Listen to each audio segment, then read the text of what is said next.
안녕하십니까. 창조에서 새 예루살렘까지 윤현철입니다. 저번 시간까지는 지금 우리가 사는 세상에는 존재하지만 새 예루살렘에는 존재하지 않는 타나토스 사망과 사탄 마귀에 대해 말씀드렸습니다. 오늘부터는 지금 이 세상에는 존재하지 않지만 새 예루살렘에는 존재하는 것들에 대해 말씀드리겠습니다. 새 예루살렘에서는 이 세상에서는 존재하지 않는 생명수의 강이 존재하고 새 예루살렘에 사는 사람마다 공짜로 무료로 값없이 생명수를 마실 수 있습니다. 22장. 또 그가 수정같이 맑은 생명수의 강을 내게 보이니 하나님과 및 어린 양의 보좌로부터 나와서 길 가운데로 흐르더라. 강 좌우에 생명나무가 있어 12가지 열매를 맺되 날마다 그 열매를 맺고 그 나무 잎사귀들은 만국을 치료하기 위하여 있더라. 광명한 새벽별이라 하시더라. 성령과 신부가 말씀하시기를 오라 하시는도다. 듣는 자도 오라 할 것이요 목마른 자도 올 것이요 또 원하는 자는 값없이 생명수를 받으라 하시더라. 사람은 무언가를 마시고 시원하다라는 말을 할 때가 있습니다. 어떤 사람은 콜라를 마시고 캬 하며 시원하다라고 감탄하기도 하고, 어떤 사람은 아이스크림을 먹고 아 시원하다라고 감탄하기도 하고, 어떤 사람은 청정한 계곡에서 흘러내린 차가운 약수를 마시고 와 시원하다라고 감탄하기도 하고, 어떤 사람은 잘 끓인 깊은 맛이 나는 뜨거운 국물 요리를 먹고 와 시원하다 감탄하기도 합니다. 사람이 시원함을 느끼는 것이 콜라든 아이스크림이든 청정한 계곡의 차가운 약수든 깊은 맛이 나는 뜨거운 국물 요리든 간에 공통점이 있습니다. 그것은 그것들의 수분, 물이 들어있다는 점입니다. 그러나 콜라든 아이스크림이든 청정한 계곡의 차가운 약수든 깊은 맛이 나는 뜨거운 국물 요리든 한계가 있습니다. 시간이 지나면 그 시원한 기운은 사라지고 다시 목마르게 된다는 사실입니다. 당신이 그 생수를 얻겠사옵나이까? 우리 조상 야곱이 이 우물을 우리에게 주셨고 또 여기서 자기와 자기 아들들과 짐승이 다 마셨는데 당신이 야곱보다 더 크니까? 예수께서 대답하여 이르시되 이 물을 마시는 자마다 다시 목마르려니와 내가 주는 물을 마시는 자는 영원히 목마르지 아니하리니 내가 주는 물은 그 속에서 영생하도록 솟아나는 샘물이 되리라.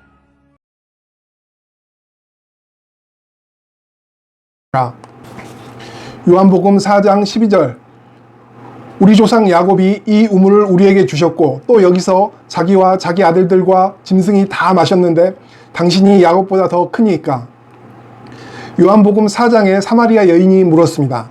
사마리아 여인의 자랑은 위대한 믿음의 조상 야곱, 이스라엘이 남긴 우물이었습니다. 이 우물은 무려 위대한 믿음의 조상 야곱, 이스라엘이 남긴 우물인데 당신이 믿음의 조상 야곱이 남긴 우물물보다 더 좋은 물을 제게 줄 수 있습니까? 당신은 믿음의 조상 야곱보다 더 잘난 사람입니까? 우리가 세상에서 마시는 아무리 좋은 생수인들 그 물을 마시고 시간이 지나면 다시 목마르게 됩니다. 사마리아 여인은 오늘 하루만 물을 깃기 위해 뜨거운 남쪽 건조지대 이스라엘의 뙤약볕 아래에서 물동이를 이고 이동해야 하는 것이 아니라 내일도 모레도 글피도 내년도 그 다음에도 평생 동안 다시 목마르게 되는 동안 목숨이 붙어서 물이 필요한 동안 물을 길어야 했습니다. 이 지구가 우리에게 주는 물은 한계가 있습니다. 물을 얻기 위해서 계속해서 노동을 해야 한다는 것이고 물을 마시고 시간이 지나가면 다시 목마르게 된다는 것입니다. 한국은 비도 많이 내리고 수자원이 아주 많이 풍부해서 옛날에도 마을마다 가까운 곳에 우물이 있었고 오늘날에는 수도꼭지만 틀면 물이 콸콸콸 나옵니다. 그러나 이스라엘 같은 건조지대는 물을 얻는 것이 아주 힘든 일입니다.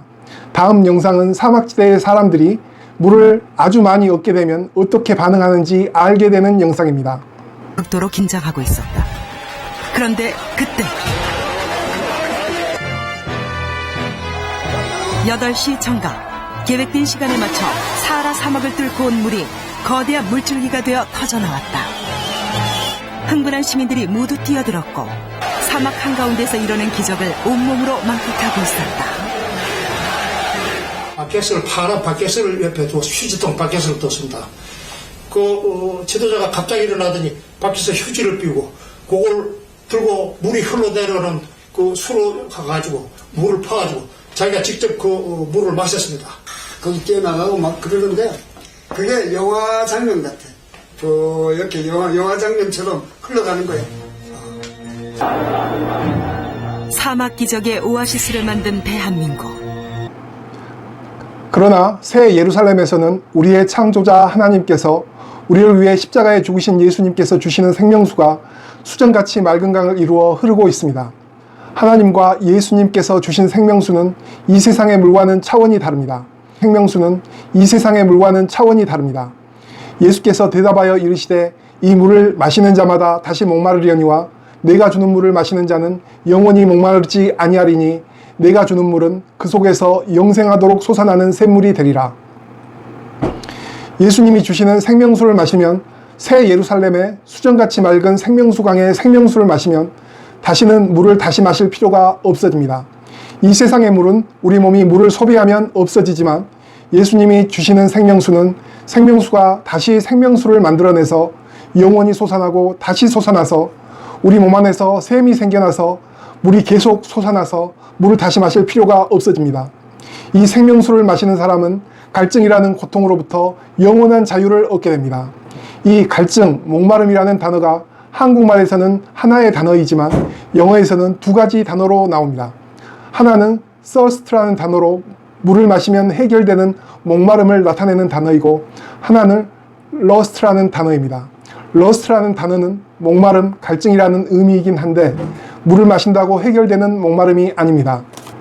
lust는 물로 해결되는 목마름이 아니라 다른 사람 위에 군림하고자 하는 갈망, 죄악을 저지르고 싶어하는 갈망, 폭력을 휘두르고 싶어하는 갈망을 의미합니다. 사람은 평생 동안 러스트, 죄악에 대한 갈망을 억누르면서 투쟁하면서 힘겨운 삶을 살아가야 합니다. 러스트, 죄악에 대한 갈망에게 패배한 많은 사람들은 교도소에 들어가기도 합니다. 인류의 역사가 러스트, 갈망에 의해 수없이 많은 전쟁과 살인이 있었고 사람이 죽어서는 러스트, 갈망에 의해 죄를 지었고 하나님의 심판을 받아 지옥에 가야만 합니다. 예수님이 주시는 생명수를 마시면 새 예루살렘의 생명수를 마시면 러스트, 죄악에 대한 갈망 문제도 해결이 됩니다. 다음 시간에는 러스트, 죄악에 대한 갈망 문제도 해결하는 새 예루살렘의 생명수에 대해 말씀드리겠습니다. 창조부터 새 예루살렘까지 성경에 대해 말씀드리겠습니다. 감사합니다.